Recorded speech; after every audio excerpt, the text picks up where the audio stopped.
పత్రిక మొదటి అధ్యాయం 6వ వచనం చదువుతున్నాను. ఆయనతో కూడా సహవాసం కలవాలని చెప్పుకొని చీకటిలో నడిచిన ఎడల మనం అబద్ధమాడుచు సత్యము జరిగిపోతుంది. మనము చాలా విషయాల్లో మనుషులతో చాలా మాటలు చెప్పుకుంటాము. నేను ఇదిగా ఉంటాను, నేను భయభక్తులు కలిగి జీవిస్తాను, దేవుని యందు లేకపోతే యథార్థంగా ప్రవర్తిస్తాను, ఆయన త్రోవలో నడుస్తాను, ఆయన చూపించే మార్గాన్ని గుండానే నడుస్తాను అనేది దేవుని గురించిన విషయాలు అనేకమైనవి మనము చెబుతూ ఉంటాము. కానీ మనము చాలా విషయాలు మనుషులతో చెబుతూ ఉంటాము. ఈ లోకానుసరమైన మాటలు, దేవుడికి సంబంధించిన మాటలు కూడా మనము చెబుతూ ఉంటాము. అందుకనే దేవుడు ఏమంటున్నాడంటే, నాతో సహవాసం గలవారమని చెప్పుకొనిన ఎడల, మనము ఆయనతో సహవాసం కలవాలని చెప్పుకుంటాం, కానీ ఎంత మాత్రం ఆయనతో కూడా మనకు సహవాసం ఉంటుంది. కానీ మనము చెప్పుకుంటూ ఉంటాం అంతే. ఆయన ఏమంటాడంటే, నాతో సహవాసం కలవాలని మీరు చెప్పుకొని చీకటిలో నడిచిన ఎడల మీరు అబద్ధమాడుచు సత్యమును జరిగింపకుందురు. ఒకవేళ మనం ఆయనతో సహవాసం కలవాలని ఉండి ఉన్నట్లయితే అది మనం ఇతరులకి మన మాటల ద్వారా చెప్పాల్సిన అవసరం ఏమీ లేదు. వారికే తెలుస్తుంది. ఎందుకంటే మన క్రియలను బట్టి, మన నడతను బట్టి, మన ప్రవర్తన బట్టి సమస్తము దేవుడికి అనుకూలంగా మారుతాయి. కాబట్టి నేను ఆయనతో సహవాసం చేస్తున్నానని మనం చెప్పుకోవాల్సిన అవసరం ఏమి కూడా లేదు. అలా చెప్పుకుని మనం చీకట్లో నడిపితేనక మనం అబద్ధమాడుచు సత్యమును జరిగింపకుందామంట. అబద్ధము చాలా విషయాలకు దారితీస్తుందని వాక్యం ద్వారా దేవుడు సెలవిచ్చాడు.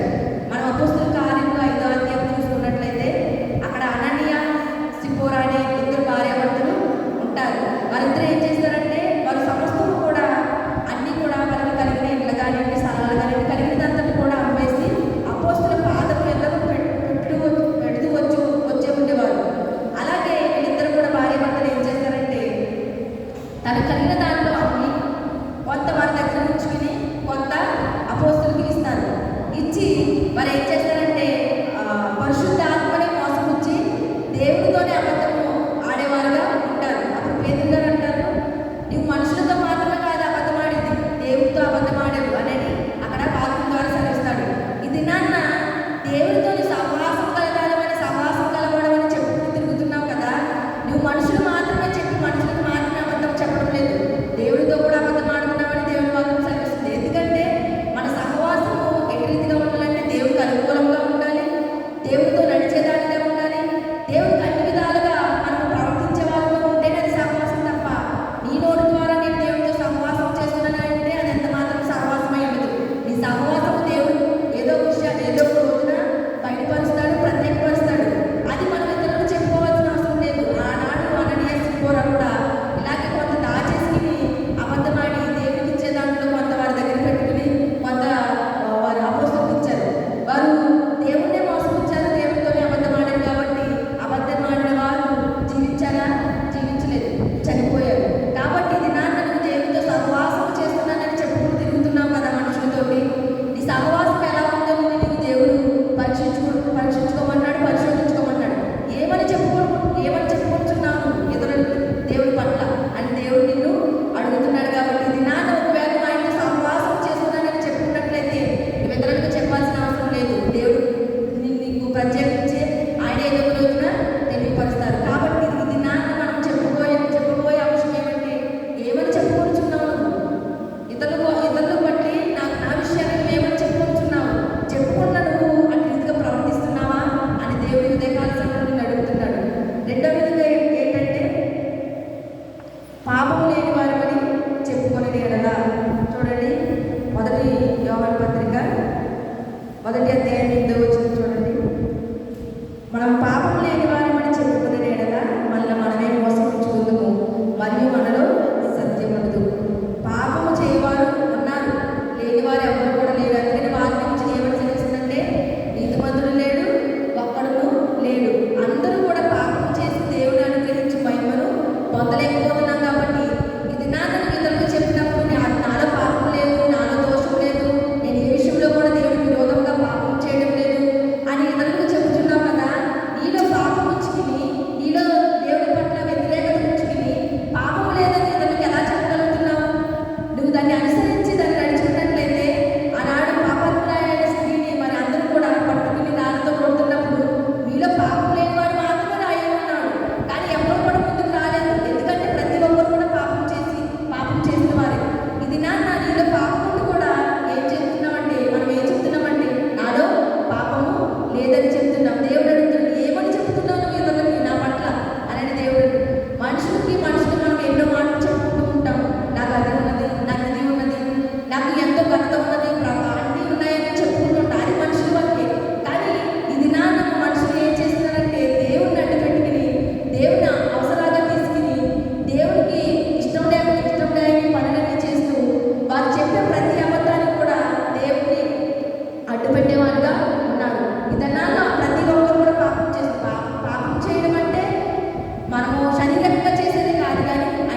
ఆయన ఎరిగి ఉన్నాడని చెప్పుకోవచ్చు.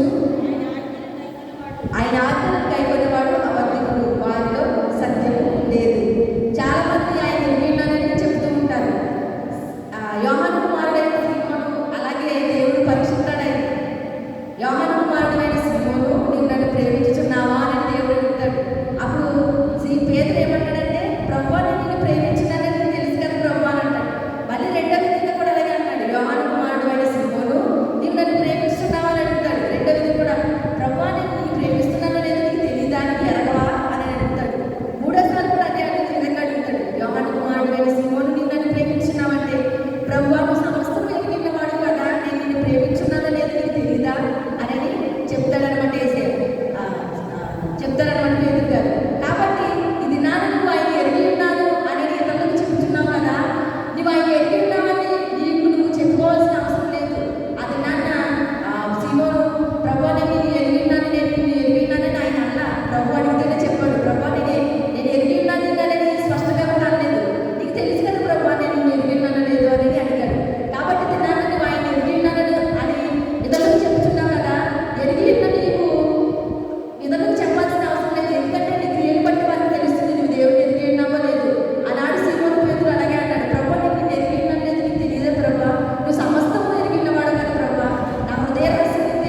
ఇది నాకు చెప్పుకునే ప్రతి మాట దేవుడి నుంచి వచ్చేదే ఉండాలి తప్ప నువ్వు ఇతరులకు చెప్పేదాన్ని ఉండకూడదు. ఎంత మాట వాక్యం చెప్పాలి, దేవుడి మాట అందించాలి.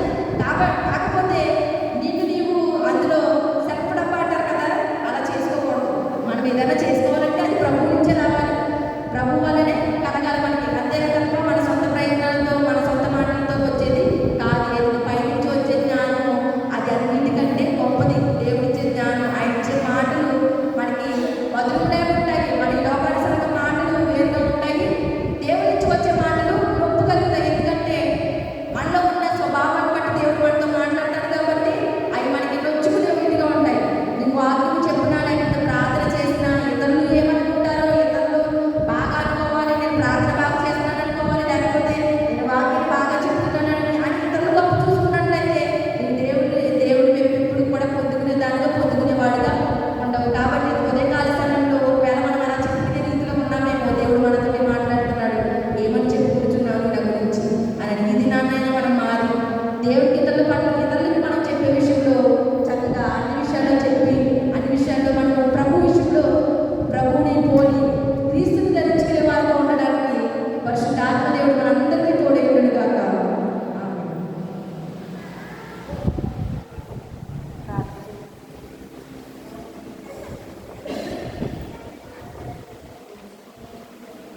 స్తోత్రం స్తోత్రం స్తోత్రం. మహాపరిశుద్ధుడా, ఇతరుల తండ్రి సమాధానకర్తని వందనాలు స్తోత్రాలు తండ్రి. అయ్యా ఇటు రీతిగా ప్రభావం మనందరూ ప్రభావం మీరు శుద్ధించి ఆరాధించుకునే వారిని చేసినందుకు నీకు వందనాలు స్తోత్రాలు ప్రభావం. వారి ద్వారా మాతో మాట్లాడేవారిని నమ్మొచ్చున్నాము తండ్రి. నేను నీకు వందనాలు ప్రభావం. అయ్యా మాలో స్వభావాలు ఏమంటే ప్రభావ తీసుకెళ్ళండి.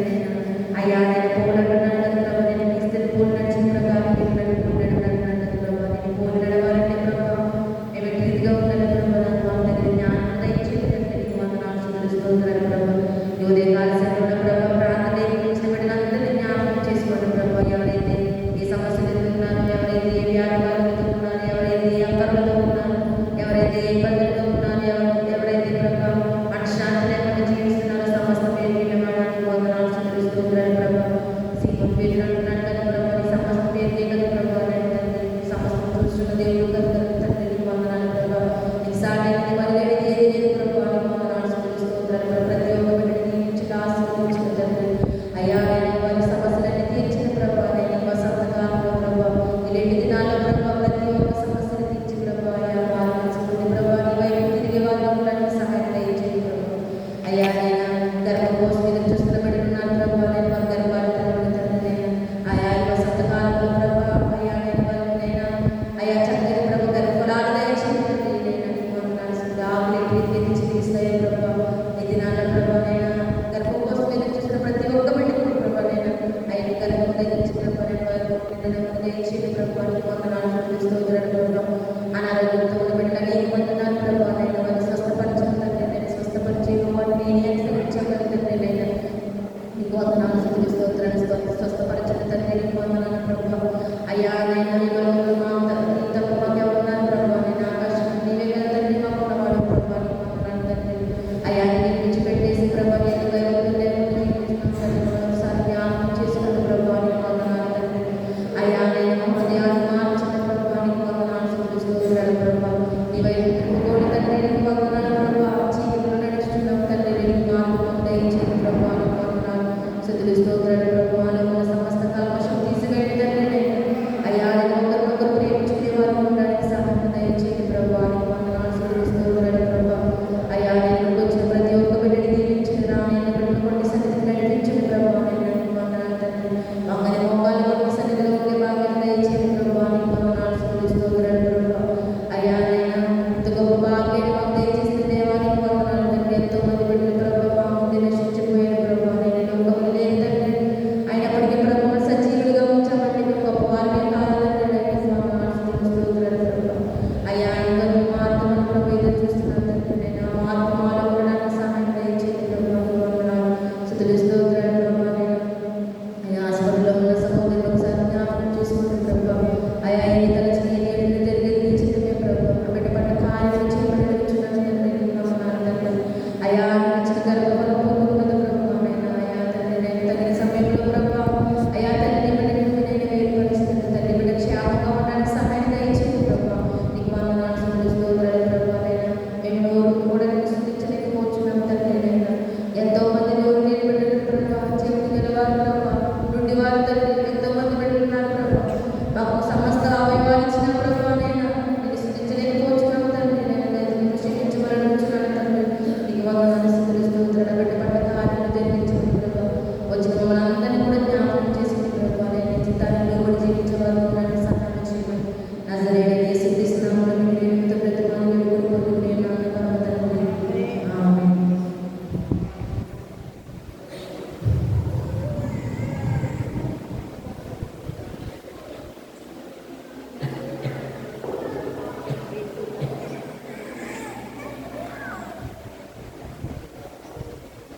Gumma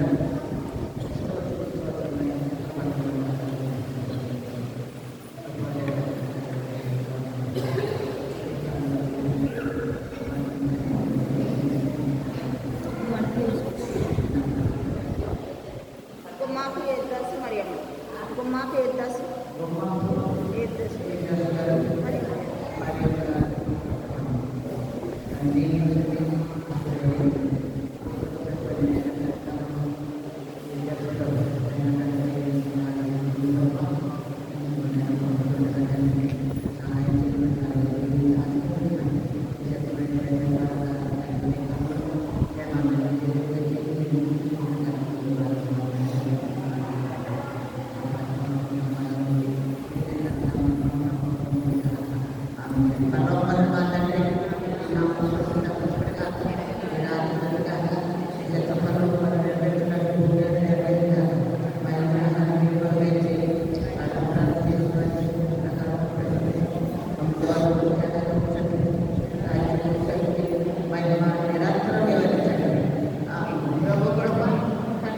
Terima kasih.